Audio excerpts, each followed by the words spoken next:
स्वागत है आप सभी का लोक बंधु के यूट्यूब चैनल पर। तो अपने जो पीएसआई का सिलेबस है उसके अंदर जो 3 नए आपराधिक कानून जुड़े हैं उसमें से 2 अपने पढ़ चुके हैं। एनसीईआरटी की पूरी कवरेज अपने कर चुके हैं और एक उसमें से बचा हुआ था, वो था नागरिक सुरक्षा संहिता।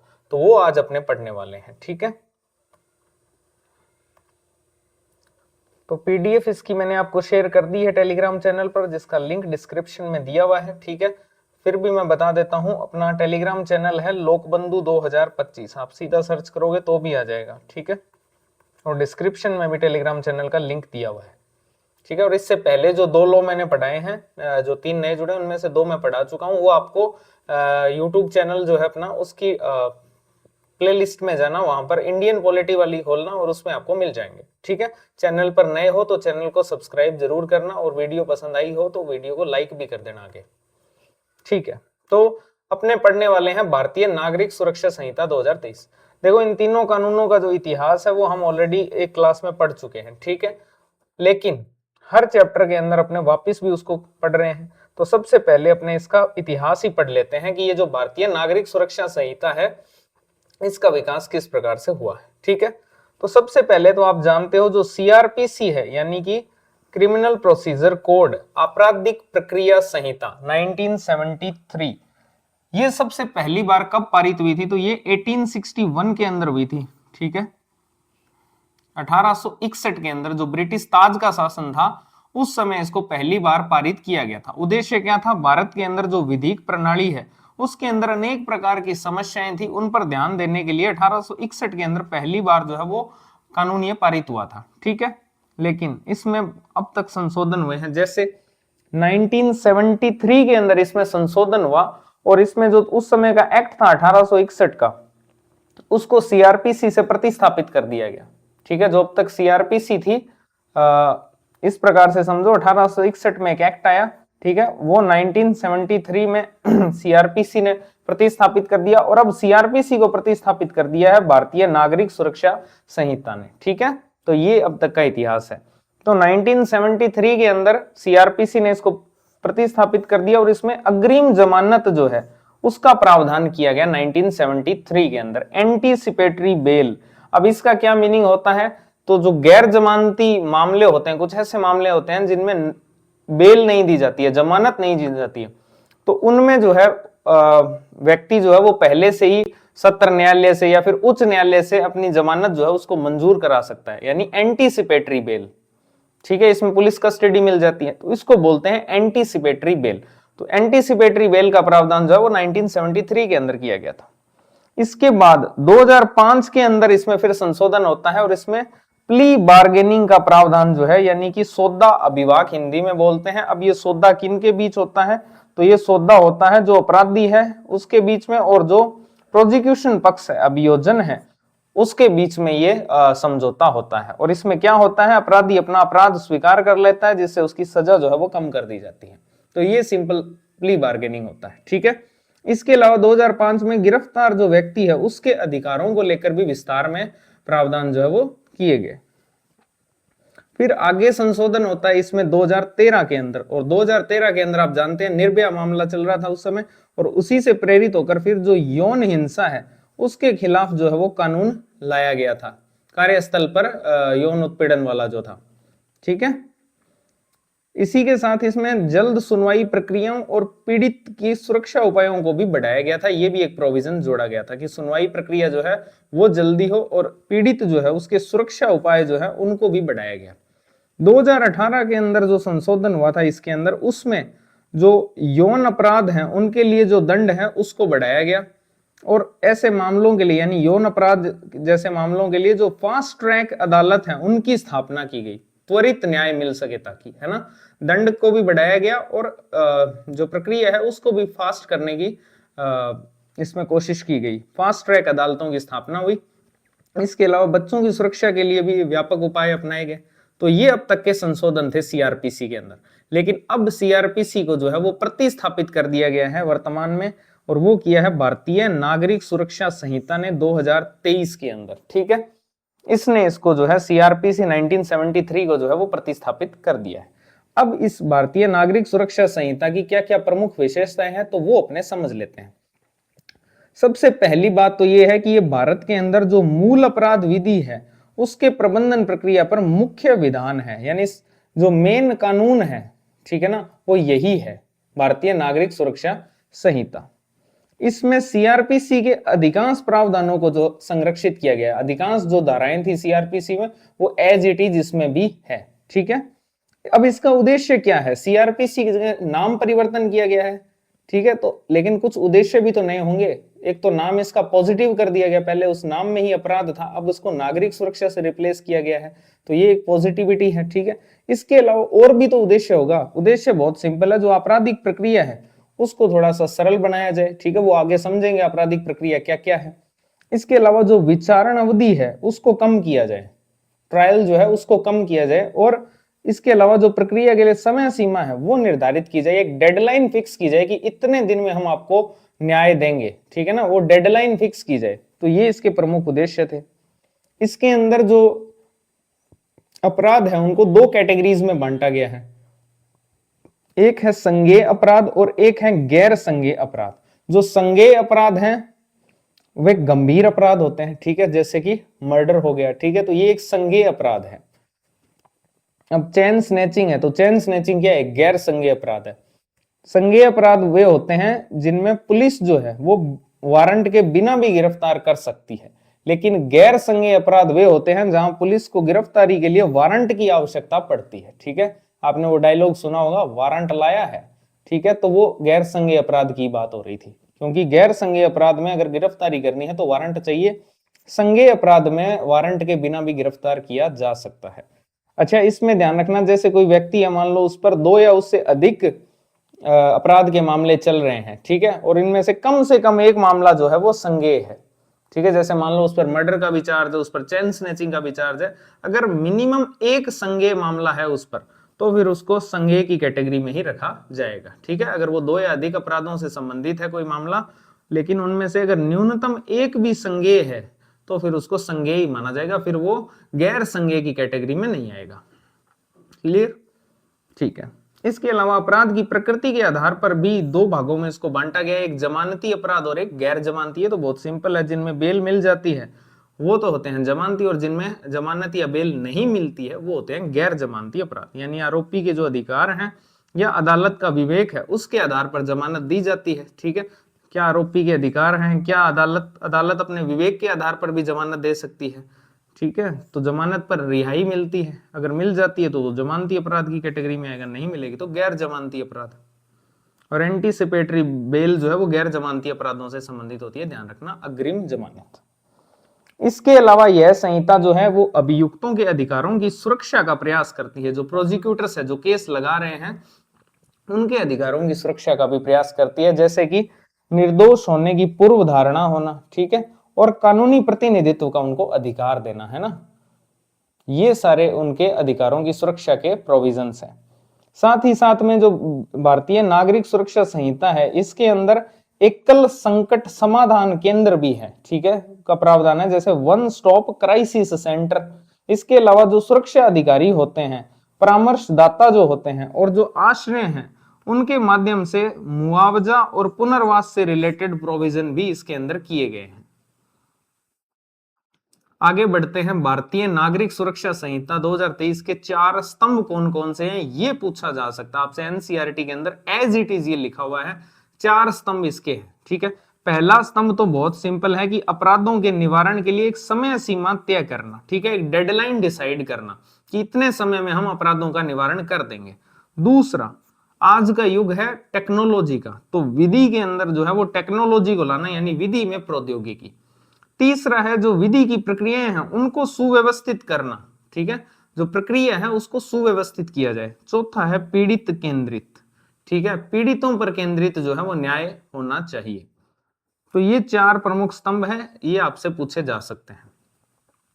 अगर हम अंतर विषयक परिप्रेक्ष्य से इसका अध्ययन करें भारतीय नागरिक सुरक्षा संहिता का, तो अगर हम इतिहास की दृष्टि से देखें तो इसको अपने जो आपकी सीआरपीसी 1973 है उसके साथ में तुलना करके जो है देख सकते हैं। राजनीति विज्ञान के दृष्टिकोण से अगर देखोगे तो ये जो है मूल अधिकार और मूल कर्तव्यों को प्रोत्साहन देती है, आगे और समझ लेंगे।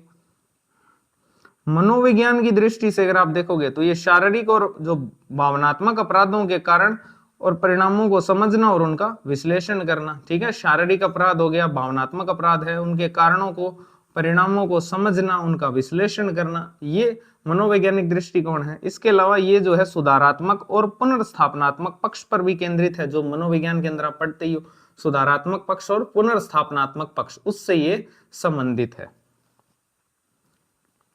क्योंकि ये नागरिक सुरक्षा की बात करती है।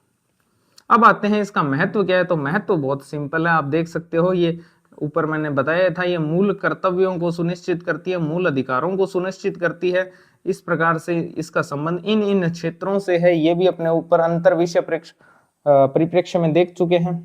देश के सभी नागरिकों के लिए समानता और बंधुता सुनिश्चित करने में इससे आसानी होगी। ठीक है, प्रस्तावना के प्रोविजंस हैं। इसके अलावा इससे सामान्य भाईचारे की भावना, धर्म, भाषा संबंधी और क्षेत्रीय विविधताओं से ऊपर उठने और महिलाओं की गरिमा के प्रति जो अपमानजनक प्रथाएं हैं उनका परित्याग करने में मदद मिलेगी। ये मूल कर्तव्यों के अंदर प्रोविजन है। ठीक है, ये आप बताओगे ये महिलाओं वाला जो है ये कौन सा मूल कर्तव्य है, और ये जो भाईचारे की भावना वाला है ये कौन सा मूल कर्तव्य है, ये आप कमेंट सेक्शन में लिखोगे। इसके अलावा जो औपनिवेशिक विरासत थी, जो 1861 का एक्ट था और उसके प्रोविजन फिर 1973 तक चलते रहे, ठीक है, तो उसको ये खत्म करने का प्रयास किया गया है इसके माध्यम से। ठीक है, अब आते हैं सबसे मेन पॉइंट पर, इसके प्रमुख प्रावधान क्या है, मेन प्रोविजंस क्या है। सबसे पहला आता है इसमें जो विचाराधीन व्यक्ति है उसको हिरासत में लेना।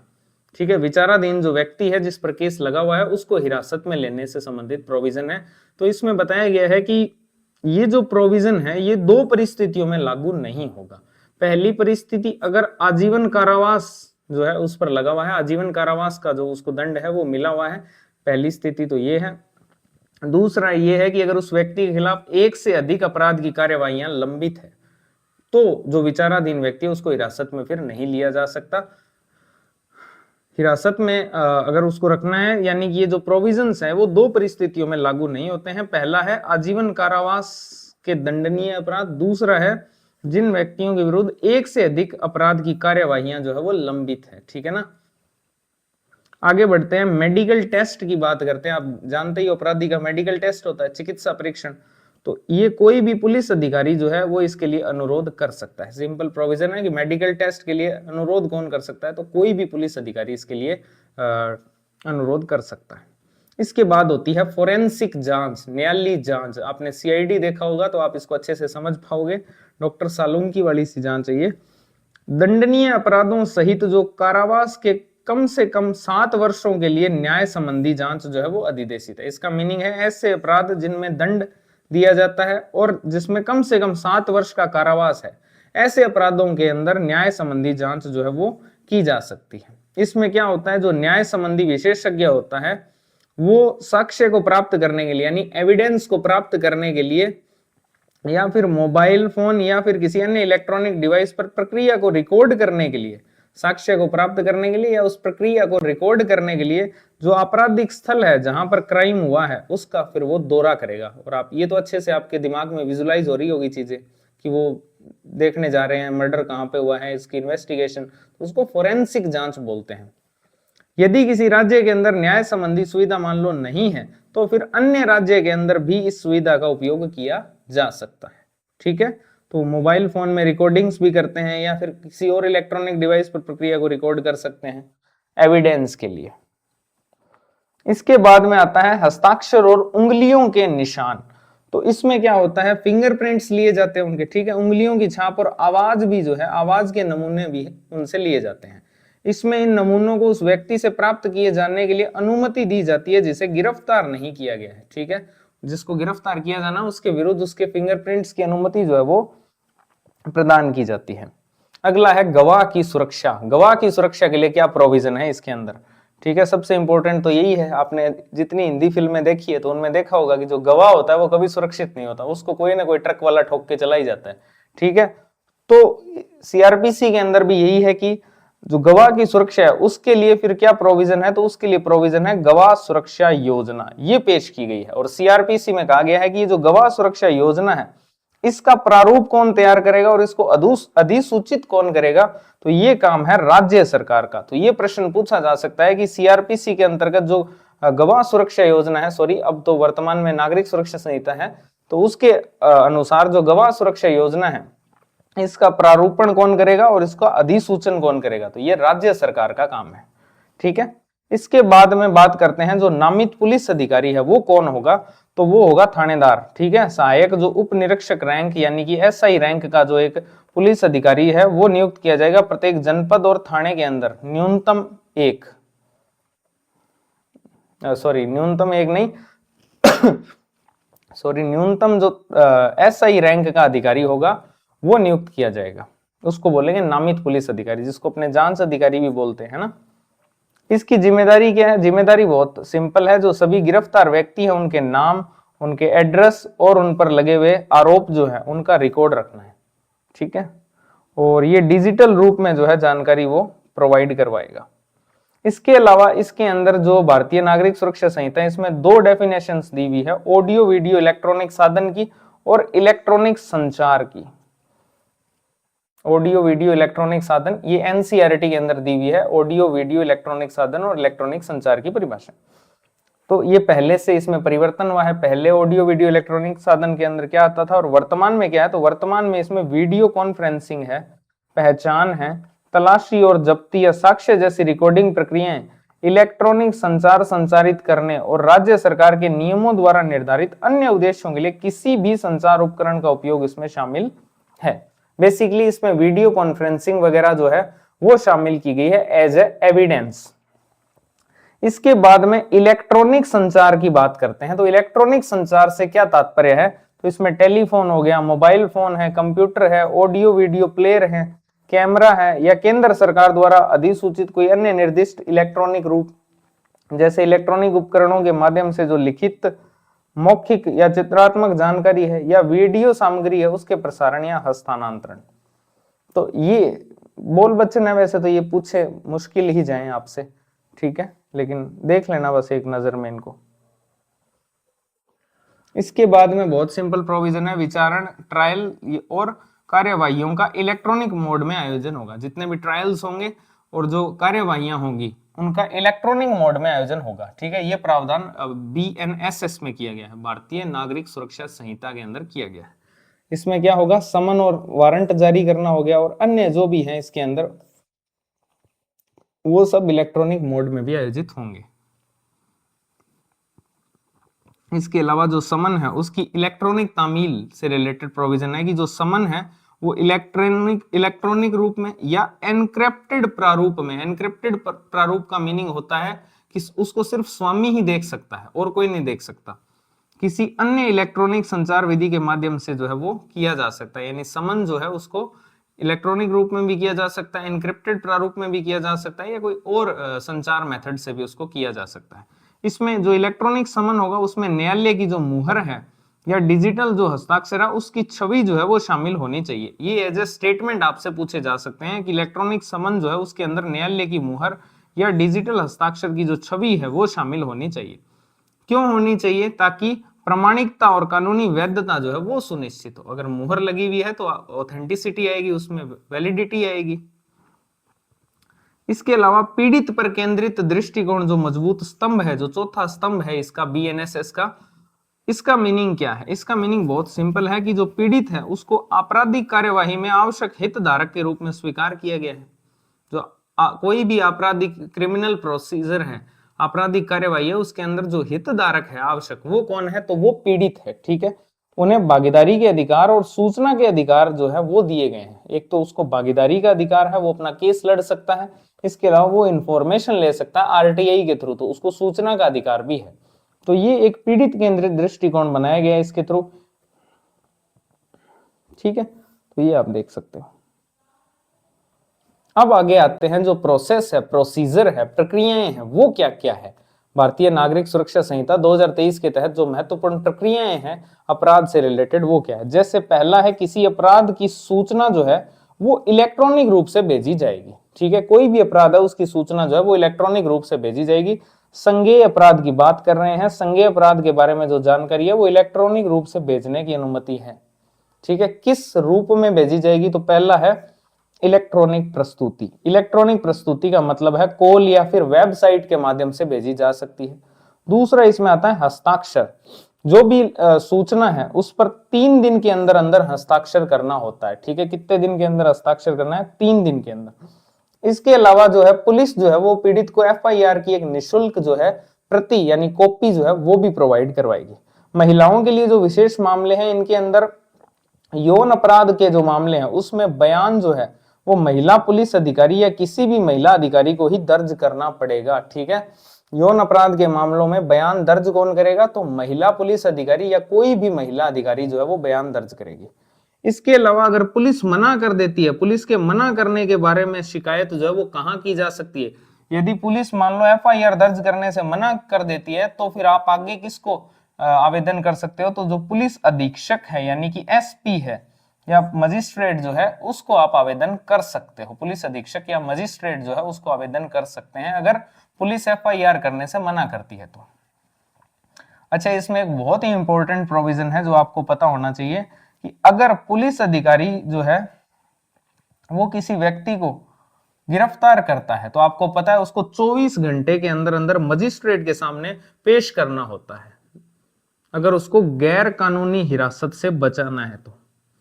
ठीक है, गैर कानूनी हिरासत से अगर उसको बचाना है तो उसको 24 घंटे के अंदर अंदर मजिस्ट्रेट के समक्ष पेश करना होगा। ये तो आप सब जानते हैं, हिंदी फिल्मों में भी आप खूब देखते हैं। अगली प्रक्रिया है जीरो एफआईआर। जीरो एफआईआर आपसे पूछी जा सकती है। जीरो एफआईआर क्या होती है? जीरो एफआईआर का मीनिंग होता है, मान लो 2 थाने थे, जैसे श्यामनगर थाना है मान लो एक, तो एक मानसरोवर थाना है। क्राइम श्यामनगर में हुआ है लेकिन आपका जो थाना है वो मानसरोवर लगता है, तो जीरो एफआईआर जो है वो मानसरोवर में भी दर्ज की जा सकती है, फिर इसको आगे श्यामनगर ट्रांसफर कर दिया जाएगा। इससे क्या होगा, जो प्रक्रिया है वो फास्ट हो जाएगी। ठीक है, आपको श्यामनगर नहीं जाना पड़ेगा, इसके लिए खुद ही ट्रांसफर हो जाएगी। तो जीरो एफआईआर का मीनिंग है कि किसी भी पुलिस स्टेशन में इसको दर्ज किया जा सकता है, चाहे अपराध कहीं पर भी हुआ हो। उस सर्किल में अगर अपराध हुआ है तो उसके नजदीकी थाने में भी वो एफआईआर की जा सकती है, भले ही आपका मूल थाना कोई सा भी लगता हो। फिर उसे उस क्षेत्र के अधिकार क्षेत्र वाले पुलिस स्टेशन में जो है वो स्थानांतरित कर दिया जाएगा जहां अपराध हुआ था। ठीक है,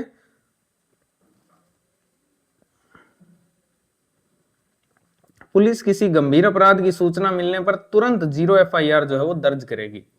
इसके अलावा इससे यह सुनिश्चित हो जाता है कि जांच प्रक्रिया बिना देरी के प्रारंभ की जा सके। ठीक है, सिंपल बात है ये तो ये होती है जीरो एफआईआर, जो कहीं अपराध चाहे कहीं पर भी हुआ हो उसको दर्ज किया जा सकता है। पीड़ित को जो प्रगति रिपोर्ट दी जाती है, ठीक है, वो क्या है? पीड़ित को जो प्रगति प्रोग्रेस रिपोर्ट जो दी जाती है उसमें क्या होता है कि जो एफआईआर होती है, फर्स्ट इंफॉर्मेशन रिपोर्ट यानी प्रथम सूचना रिपोर्ट, उसके दर्ज होने की तारीख से 90 दिनों के अंदर जो है वो प्रगति रिपोर्ट प्राप्त करना शामिल है। ठीक है, ये आप याद रखना, एफआईआर दर्ज होने की तारीख से 90 दिन के अंदर उसको प्रोग्रेस रिपोर्ट जो है वो देनी पड़ेगी पीड़ित को। ठीक है, और इस रिपोर्ट के अंदर जांच और की गई किसी भी गिरफ्तारी और मामले से संबंधित जो अन्य संगत घटनाक्रम है उनके बारे में इंफॉर्मेशन होगी कि इस कोई जांच चल रही है मान लो, उसमें क्या क्या अब तक कौन कौन सी गिरफ्तारियां हो गई, इसके अलावा और क्या क्या घटनाएं घटित हुई है, वो सारी रिपोर्ट्स जो है वो इस प्रगति रिपोर्ट में दी जाएगी। 90 दिन के बाद में 90 दिन के अंदर अंदर इसको देना होता है एफआईआर दर्ज होने के बाद। अब पुलिस जो है वो तलाशी कैसे करती है और जब्ती? तो जब पुलिस तलाशी लेती है या साक्ष्य के तौर पर कुछ लेती है तो उसे वीडियो पर रिकॉर्ड करना होता है। आप देखोगे कभी भी वो क्राइम स्पॉट पे जाते हैं तो वहां पे फोन निकाल लेते हैं। ठीक है, क्यों? क्योंकि सीआरपीसी के अंदर लिखा हुआ है कि जब भी वो तलाशी लेगी या साक्ष्य के तौर पर कुछ लेती है तो उसे वीडियो पर रिकॉर्ड करना जरूरी है, या फिर और फोन या कैमरे का इस्तेमाल करके जो है वो तस्वीरें लेनी होती है। ठीक है, तो ये तो आप जानते ही हो। इसके अलावा रिकॉर्डिंग और फोटो जो है उसको स्थानीय मजिस्ट्रेट के पास सत्यापन के लिए और सुनिश्चित करने के लिए भेजा जाता है। जो भी स्थानीय मजिस्ट्रेट है उसके पास में रिकॉर्डिंग्स और फोटो जो है उसको वेरिफिकेशन के लिए भेजा जाता है कि सब कुछ कानून के अनुसार किया गया था। ठीक है, तो कानूनी वैधता भी आवश्यक है। इसके अलावा जिस व्यक्ति को गिरफ्तार किया गया है उसके क्या क्या अधिकार है, इनको ध्यान से समझना। जब कोई पुलिस अधिकारी किसी को गिरफ्तार करता है तो उसके पास उसका नाम और पद दर्शाने वाला पहचान पत्र होना चाहिए। पुलिस अधिकारी के पास में नाम और पद दर्शाने यानी आईडी जो है वो होनी चाहिए। ठीक है। दूसरा, गिरफ्तार किए जा रहे व्यक्ति को वकील की मांग करने का अधिकार है, वो वकील अपने लिए मांग सकता है, तो ये भी जानते हो आप। जब तक कोई बहुत गंभीर परिस्थिति न हो, किसी महिला को महिला पुलिस अधिकारी द्वारा ही गिरफ्तार किया जा सकता है। मान लो किसी महिला ने अपराध किया है, अपराधी महिला है, तो उसको गिरफ्तार भी कौन करेगी? महिला पुलिस अधिकारी। कुछ ऐसे मामले हैं जहां पर पुरुष भी कर सकते हैं, लेकिन जब तक कोई गंभीर परिस्थिति ना हो तब तक तो महिला को महिला ही गिरफ्तार करेगी। गंभीर अपराधों या फिर आदतन जो अपराध के मामले हैं उनमें गिरफ्तारी के दौरान हथकड़ी का इस्तेमाल किया जा सकता है। ठीक है। जो गंभीर अपराध है या फिर जो आदतन अपराध है उसके मामले के अंदर अपने गिरफ्तारी के दौरान हथकड़ी का इस्तेमाल कर सकते हैं। गिरफ्तार व्यक्ति को यह अवश्य बताया जाना चाहिए कि उसे क्यों गिरफ्तार किया जा रहा है। तो ये तो आप देखते हो फिल्मों में भी, जब भी पुलिस अरेस्ट करती है तो मुझे क्यों अरेस्ट कर रहे हो, सबसे पहला सवाल यही होता है। ठीक है। तो गिरफ्तार व्यक्ति जो है उसको ये अवश्य तो पुलिस उसको बताती है कि इसलिए अरेस्ट कर रहे हैं कि उसे क्यों गिरफ्तार किया जा रहा है, और यदि अपराध में इसकी अनुमति है तो उसे जमानत पाने का भी अधिकार है। ठीक है। उसको बेल भी मिल सकती है। पुलिस को गिरफ्तार व्यक्ति के रिश्तेदार या उसके द्वारा चुने गए व्यक्ति को उसकी गिरफ्तारी और उसे रखे जाने के स्थान के बारे में सूचित करना होता है। अगर पुलिस ने किसी को गिरफ्तार किया है तो उस व्यक्ति के जो रिश्तेदार हैं या उस व्यक्ति से पूछेंगे कि आपकी गिरफ्तारी हो गई, इसके बारे में किसको बताएं, तो वो पुलिस जो है वो फिर आपको सूचित इन्फॉर्म करेगी कि इनको गिरफ्तार किया गया, ताकि बेल वगैरह के लिए, है ना। मेडिकल प्रतिनिधि जो है उसके द्वारा गिरफ्तार व्यक्ति की जांच की जानी चाहिए। मेडिकल प्रतिनिधि द्वारा गिरफ्तार व्यक्ति की जो है वो जांच की जाएगी। यदि गिरफ्तार व्यक्ति महिला है तो महिला चिकित्सा प्रतिनिधि जो है उसकी जांच करेगी। सिंपल है, लेडी डॉक्टर उसकी जांच करेगी। वारंट के बिना गिरफ्तार किए गए किसी भी व्यक्ति को 24 घंटे के अंदर अंदर मजिस्ट्रेट के पास में ले जाना चाहिए। ठीक है। ये पढ़ चुके हैं ऊपर। सॉरी। अब अगर जांच पूरी हो गई तो उसके बाद जो पुलिस अधिकारी की रिपोर्ट होती है वो क्या होती है? आरोप पत्र बोलते हैं या चालान जिसको बोलते हैं, वो क्या होता है?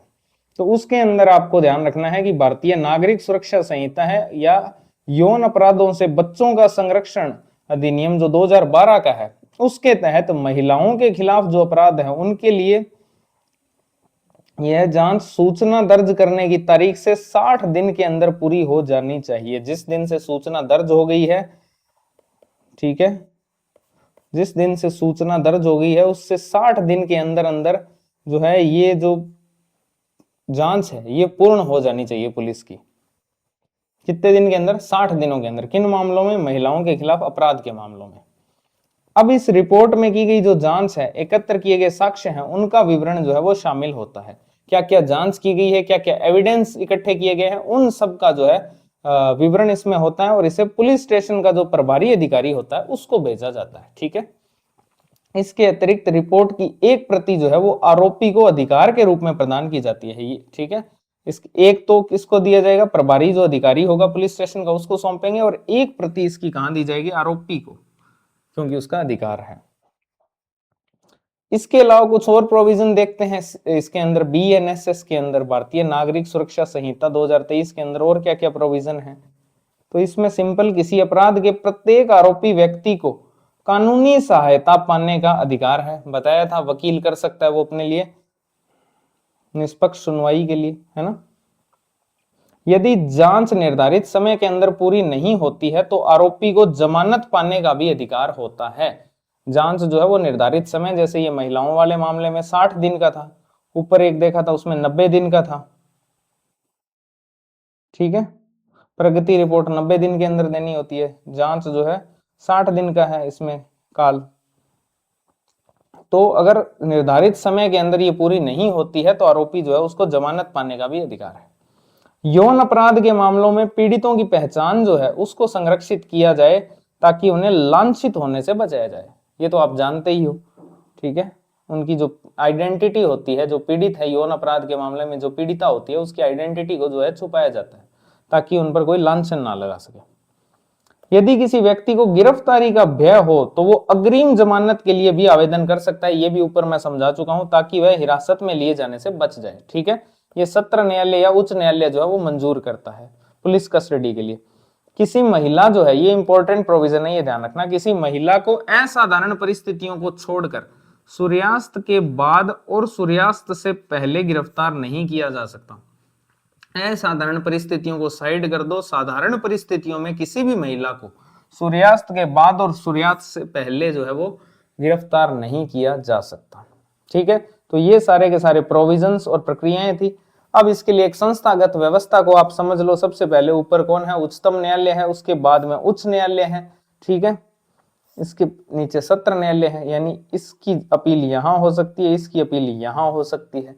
अब सत्र न्यायालय के अंदर भी दो है। सत्र न्यायालय जो है वो क्रिमिनल केसेस से संबंधित होता है और जिला न्यायालय जो होता है वो आपके सिविल केसेस से संबंधित होता है। सत्र न्यायालय के अंदर जो है वो मुख्य मेट्रोपॉलिटन मजिस्ट्रेट या फिर अतिरिक्त मेट्रोपॉलिटन मजिस्ट्रेट, जिसको अपने महानगरीय न्यायालय बोलते हैं, वो आते हैं। अब इसके अंदर दो टाइप के हैं। एक होते हैं कार्यकारी मजिस्ट्रेट, जो कि धारा संख्या 14 से 10 है ना, और विशेष कार्यकारी जो मजिस्ट्रेट हैं वो इसके अंदर शामिल है। दो टाइप के इसमें मजिस्ट्रेट होते हैं जो महानगरीय न्यायालय होते हैं, उसके अंदर एक तो होते हैं कार्यकारी और एक होते हैं विशेष कार्यकारी। दूसरी तरफ जो है सत्र न्यायालय के अंदर ही आता है मुख्य न्यायिक मजिस्ट्रेट या फिर अपर मुख्य न्यायिक मजिस्ट्रेट, जिसकी दो कैटेगरीज हैं, न्यायिक मजिस्ट्रेट प्रथम श्रेणी, न्यायिक मजिस्ट्रेट द्वितीय श्रेणी। ठीक है, इस प्रकार से डिफाइन किया गया है। तो ये तो आप सब उस राजस्थान पॉलिटी में भी आपको मैंने पढ़ाया था अच्छे से इसको, है ना, जब अपने अधीनस्थ न्यायालय पढ़ा था वहां पे, जो RAS प्री के लिए। अब कुछ क्वेश्चंस देख लेते हैं जो एनसीईआरटी में दिए हुए हैं। जैसे भारतीय नागरिक सुरक्षा संहिता 2023 का प्राथमिक उद्देश्य क्या है? तो प्राथमिक उद्देश्य यही है, व्यक्तियों की सुरक्षा और संरक्षा को बढ़ाना। भारतीय नागरिक सुरक्षा संहिता 2023 के क्रियान्वयन के लिए कौन सी सरकारी संस्था जिम्मेदार है? तो ये तो काम विधि और न्याय मंत्रालय का ही होगा। भारतीय नागरिक सुरक्षा संहिता 2023 के तहत मजिस्ट्रेट के आदेश के बिना किसी आरोपी को अधिकतम कितनी अवधि तक पुलिस हिरासत में रख सकते हैं? तो 24 घंटे के अंदर उसको पेश करना होता है। भारतीय नागरिक सुरक्षा संहिता के अंतर्गत शिकायत कौन दर्ज करा सकता है? क्या केवल पुलिस अधिकारी करा सकता है? क्या केवल आरोपी या फिर केवल सरकारी अधिकारी? नहीं, कोई भी व्यक्ति जो है वो कर सकता है शिकायत। भारतीय नागरिक सुरक्षा संहिता को किस कानून के स्थान पर लाया गया है? तो ये तो आप जानते हो, CRPC 1973। समन क्या होता है? न्यायालय के अंदर उपस्थित होने का जो आदेश होता है उसको समन बोलते हैं। तो ये सारे क्वेश्चंस हैं। तो इस प्रकार से अपने NCERT के अंदर जो दिए हुए थे तीनों आपराधिक कानून, वो अपने NCERT के अंदर जितना कंटेंट था वो सारा कवर कर लिया है। अब जो इनके ओरिजिनल डॉक्यूमेंट हैं और जो गृह मंत्रालय की साइट पर दिए हुए हैं, जो ओरिजिनल डॉक्यूमेंट गृह मंत्रालय की साइट पर दिए हुए हैं, वहां से अपने जो इंपॉर्टेंट धाराएं होगी, ठीक है, सिर्फ धारा और उसका विषय लिखेंगे आगे, धारा और उसका विषय लिखेंगे, जो इंपॉर्टेंट धाराएं और विषय होगी। इसके अलावा लोकसभा ने इसको अनुमति कब दी, राज्यसभा ने अनुमति कब दी, राष्ट्रपति ने इसको अनुमति कब दी, तो ये सारी बातें बची हुई है जो एक और क्लास के माध्यम से अपने कवर कर देंगे। उसी क्लास में ये कर लेंगे और उसके साथ में इनके कुछ इंपॉर्टेंट क्वेश्चंस जो है, 50 एक क्वेश्चन जो है वो प्रैक्टिस अपने कर लेंगे। ठीक है, तो वो कोशिश करेंगे वो लाइव रखें अपने क्लास को, ताकि आपकी क्वेश्चन आंसर की प्रैक्टिस भी हो जाए। तो thank you very much. Video पसंद आई हो तो वीडियो को लाइक करना, चैनल पर नए हो तो चैनल को सब्सक्राइब जरूर करना। Thank you.